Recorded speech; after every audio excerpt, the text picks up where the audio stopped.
पता है हमारे टीचर लोग बोले थे कि स्टूडेंट भले पढ़ाई में अच्छा ना हो लेकिन उसे कुछ कुछ चीजों का सोच करना चाहिए। तो मैंने सोच की कि पत्नी भले ही गुस्से में पति पर बड़बड़ बड़बड़ करती रहती है मगर घर के सारे काम फटाफट निपटाती है। अबे पढ़ाई से रिलेटेड बोले थे और तुझे क्या बोल रहा हूँ, मेरी तो खुद तैयारी नहीं हुई है यार। 1 घंटे बाद एग्जाम है और मेरे कुछ डाउट भी क्लियर नहीं है। जैसे कि हवाई जहाज हवा में चलता है इसलिए उसे हवाई जहाज कहते हैं, लेकिन चप्पल को हवाई चप्पल क्यों कहते हैं ये मुझे पता नहीं। अच्छा तुझे पता है तो इस क्वेश्चन का आंसर बता तो कि एक लड़की के बॉडी में किडनी गायब है, इसका मतलब क्या है? इसका मतलब है कि उस लड़के की गर्लफ्रेंड भी है। अच्छा इसका बता तो कौन सा काम को आदमी थूक लगाकर करे तो जल्दी हो जाता है? अबे धागे में ना हुक लगाने से वो आसानी से सुई में घुस जाती है तो वो सिलाई का काम आसान होता है। अबे लेकिन तू किस लिए इतना डिप्रेशन में है? अरे यार इंटेलिजेंट दिखने के चक्कर में चंद्रयान 3 का स्टेटस लगा दिया, किसी ने इसरो का फुल फॉर्म पूछ दिया, तो इतनी सी चीज मुझे पता ही नहीं तो बोर्ड एग्जाम कैसे दिला पाऊंगा। अच्छा चंद्रमा से याद आया, इसका आंसर बता तो कि कार के पीछे एल लिखने का क्या मतलब होता है? एल का मतलब होता है कि ड्राइवर लंड की तरह है, कहीं गिर सकता है। अबे यार मुझे क्या पता, मैं गलत गलत आंसर दे रहा हूँ तेरा। मेरी खुद की तैयारी अच्छी नहीं है। कल ना मेरे पापा गैराज में नहीं थे तो हमारा गैराज का काम मैं संभाल रहा था, तभी एक आदमी अपने पंचर बाइक के साथ गैराज में आया और बोला बाइक को घसीट घसीट कर गाड़ पड़ गई। तो मैं कंफ्यूज होकर पूछा तो पंचर कहाँ लगाना है, बाइक में या आपकी गाड़ में? तो वो मुझे बहुत मारा तो दर्द मारे कल पढ़ नहीं पाया। तो भाई तू एक आदमी से मार खा गया, इसीलिए बोलता हूँ रात को सोते टाइम ना दूध पीना चाहिए, इससे दिमाग तेज होता है और एग्जाम भी अच्छा जाता है। भाई मैं अक्सर रात को दूध ये सोच कर नहीं पीता कि दूध पीने के बाद घूंघट किसका उठाऊंगा। वैसे उठाने से याद आया, इस बार एक नई लड़की भी आई थी हमारे क्लास में जो 3 6 और टेस्ट में बहुत टॉप करती थी। तो उसे ना अक्षय सिंघानिया जो है ना, जो टॉपर हुआ करता था पिछले साल, उसने उस लड़की को उठा लिया ताकि वो टॉप करे। तो उस लड़की को ना बस एक ही बात की टेंशन है कि कहीं उसके पापा बिना मेकअप वाली फोटो को मीडिया और पुलिस को ना दे दे। और ये सब मेरी जीएफ ने बताया क्योंकि वो उसकी फ्रेंड है। लेकिन तेरा तो ब्रेकअप हो गया था ना 4 महीने पहले। अबे वो नई जीएफ है, पर यार मैं भी कंजूस और वो भी कंजूस। एक बार वो मुझे बोली कि घर के लोग जब रात को सो जाएंगे तो मैं गली में सिक्का फेंकूंगी, तुम आवाज सुन के आ जाना। फिर उसने गली में सिक्का फेंका, फिर मैं 1 घंटे बाद गया तो उसने पूछा इतनी देर कहाँ लगा दी? तो मैंने कहा सिक्का ढूंढ रहा था। तो वो बोली अरे पागल, वो सिक्का को मैंने धागा बांध कर फेंका था, वापिस खींच लिया। लेकिन जिंदगी कितनी आसान होती ना जब मैं उसे बोलता दे दे और वो मुझे बोलती ले ले। तो उसने बस मुझसे बात की और अपने कमरे से भेज दिया।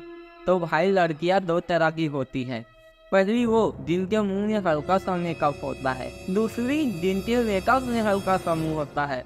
तो मुझे पहली टाइप की लड़की पसंद है लेकिन वो दूसरी टाइप की थी। तो मैंने सोचा कि छोड़ो अपनी पसंद, सच्चा प्यार मिल रहा है वो जरूरी है। लेकिन वो झूठी निकली। जब मैंने उसे फोन करके पूछा कि कहाँ हो तो उसने बोला कि मैं अपने फ्रेंड के साथ मूवी देख रही हूँ, लेकिन उसकी वो फ्रेंड मेरे साथ थी। फिर हम दोनों बहुत झगड़ा होने लगे। लेकिन यार ये कुदरत का नियम है कि जब आप सुधर जाते हो उसके बाद ही आपके सारे कान बाहर आते हैं। तो मेरी पुरानी बातों को लेकर झगड़ा करने लगी। फिर मैंने सोचा कि चलो यार सियाने झूठ उठ बोलते रहते हैं, बात खत्म करो। और मैंने उसकी सहेली के भी बोल दिया कि हमारा कुछ नहीं हो सकता, मैं उससे बहुत प्यार करता हूँ।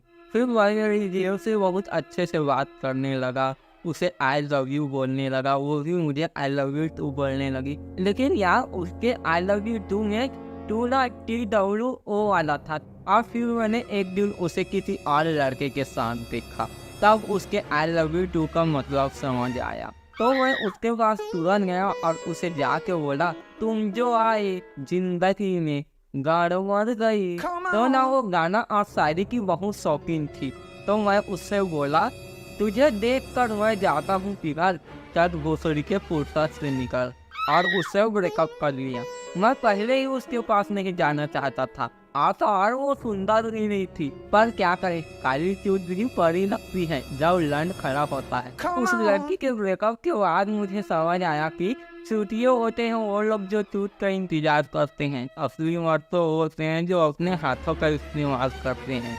फिर मैंने डिसाइड किया कि अब न गांव की पंचायत न सरपंच का दंड, अब अपनी मुट्ठी अपना लंड। फिर मैंने एक बार न कस्टमर केयर के पास कॉल किया। वो बोला, हेलो सर, मैं आपकी क्या सेवा कर सकता हूँ? तो मैंने कहा, तुम्हारी शादी हो गई है? तो वो बोला, हाँ सर हो गई है, लेकिन आपको क्या? फिर मैंने उससे पूछा, तुम्हारे बच्चे हैं? तो वो बोला, नहीं, अभी शादी को 2 महीने बस हुए हैं। फिर मैंने उससे बोला, वो सड़ी की अपनी हनीमून वाली पिक भेज, क्योंकि सरकार ने पोर्नो बैन कर दिया है, क्या देखकर हिलाएंगे हम। फिर मुझसे कंट्रोल नहीं हुआ तो मैं रेड लाइट एरिया चला गया। तो वहाँ पर एक रंडी मुझे भाषण सुनाते हुए बोली कि मैंने अपनी पूरी जिंदगी इज्जत के साथ गुजारी है, किसी के सामने हाथ नहीं फैलाया। पर टांगों की बात अलग है। तो मैं उसकी बातों से इरिटेट हो गया और डिसाइड किया कि अब कोई बुलाए, जाने का नहीं। मेरे को जाने का तो है, लेकिन कोई बुलाते ही नहीं। मेरी तो शक्ल ही ऐसी है, इसीलिए कोई लपेटे में आते ही नहीं। अबे जाने से याद आया, चल चल बोर्ड एग्जाम दिलाना है भाई, ऐसी वैसी नहीं। हाँ यार, लेकिन ठीक से जाएंगे। हुआ क्या कि पिछले साल ना मैं ऐसे ही एग्जाम के लिए जल्दी जल्दी जा रहा था। तो एग्जाम के लिए जल्दी जाना था तो ऑटो वालों को बोला, भैया जल्दी जल्दी चलो। तो उस ऑटो वाले ने मुझे टिक दिया। तब समझ में आया यार कि किसी भी विवाहित व्यक्ति से बहस नहीं करना चाहिए, क्योंकि वो घर की बरात आप पर निकाल सकता है। तो चल आराम से चलेंगे। अबे जल्दी बताना, रिजल्ट में पास हुआ कि नहीं? अबे यार रिजल्ट आ गया है, लेकिन वेबसाइट में ट्रैफिक के कारण खुल नहीं रहा है वेबसाइट। बेटा आज अगर तेरे कम नंबर आए और वो देख के मैं मर गया तो सामने वाली फैमिली को जरूर बुलाना। क्यों? क्योंकि उनके घर की औरतें मुर्दों पर लिपट लिपट कर रोती हैं। अरे शादीशुदा हो आप, प्यार मम्मी से करो। अगर आप कुंवारे होते तब दूसरे के बारे में सोच सकते थे। बेटे जब 2 कुंवारे प्यार कर सकते हैं तो 2 शादीशुदा क्यों नहीं? अंकल ये गलत है, गलत रास्ते पे हो आप। बेटा मैं ना बापू के रास्ते पर चलता हूँ। बापू ने कहा था कि इज्जत करनी है तो पत्नी की करो, ख्याल करना है तो पत्नी की करो, प्यार करना है तो पत्नी से करो। लेकिन बापू ने ये नहीं बताया कि किसकी पत्नी के साथ करना है। और बेटा वो जो सामने वाली है ना, उससे पहले मेरी शादी होने वाली थी। मैं उसके घर रिश्ता लेकर देखने गया था। फिर उसके पिताजी ने मुझसे पूछा कि बेटा शराब पीते हो? तो मैंने बोला पहले जिस काम से आया हूँ वो देख लेते हैं, फिर साथ में बैठेंगे। तो फिर हमारी शादी नहीं हुई। अब वो शादी करके यहाँ आ गई और तेरी मम्मी से मेरी जबरदस्ती शादी हुई, वरना मेरा उस टाइम शादी करने का मन नहीं था। मेरा तो शादी करने का मन है, फिर भी नहीं कर सकता। क्यों? एक बार मैंने पंडित जी को अपनी कुंडली दिखाई थी, तो वो बोले बहरालू वाला पन्ना चूहा की तर गया है। तू देखना रिजल्ट आया क्या? बेटा दोनों लोग अच्छे नंबर लाना। अच्छा आपका आया था क्या? हर सफल आदमी के पीछे एक औरत का हाथ होता है, लेकिन मैं लड़कियों के चक्कर में नहीं था। लेकिन आपके पीछे तो मम्मी का हाथ है, आप क्यों सफल नहीं हो रहे? बेटा दुनिया कहती है कि हर सफल आदमी के पीछे एक औरत का हाथ होता है, पर किसी को ये नहीं पता कि उस औरत के हाथ में डंडा होता है और वो डंडा आदमी के कान में घुसा होता है। क्या? खुल गया। मैं पास हुआ क्या? क्या बताऊं भाई, जब छोटे थे तो नजर लगती थी, अब लौड़े लगते हैं और लग गए। हेलो गाइस, तो उम्मीद करता हूँ कि आपको वीडियो पसंद आया होगा। तो प्लीज़ वीडियो को लाइक करें, एक कमेंट करें और प्लीज़ मेरे चैनल को सब्सक्राइब करें। आपको इससे कुछ नहीं जाएगा, लेकिन मेरी बहुत बड़ी हेल्प हो जाएगी। प्लीज़ 2 दिन से सोया नहीं हूँ वीडियो के चक्कर में, तो प्लीज़ समझा करो, सब्सक्राइब कर दो। और ये था फाइनल एपिसोड और बाकी का लिंक मैं डिस्क्रिप्शन में दे दूंगा, आप देख लेना। उम्मीद करता हूँ कि और बनाऊं और आपको पसंद आए।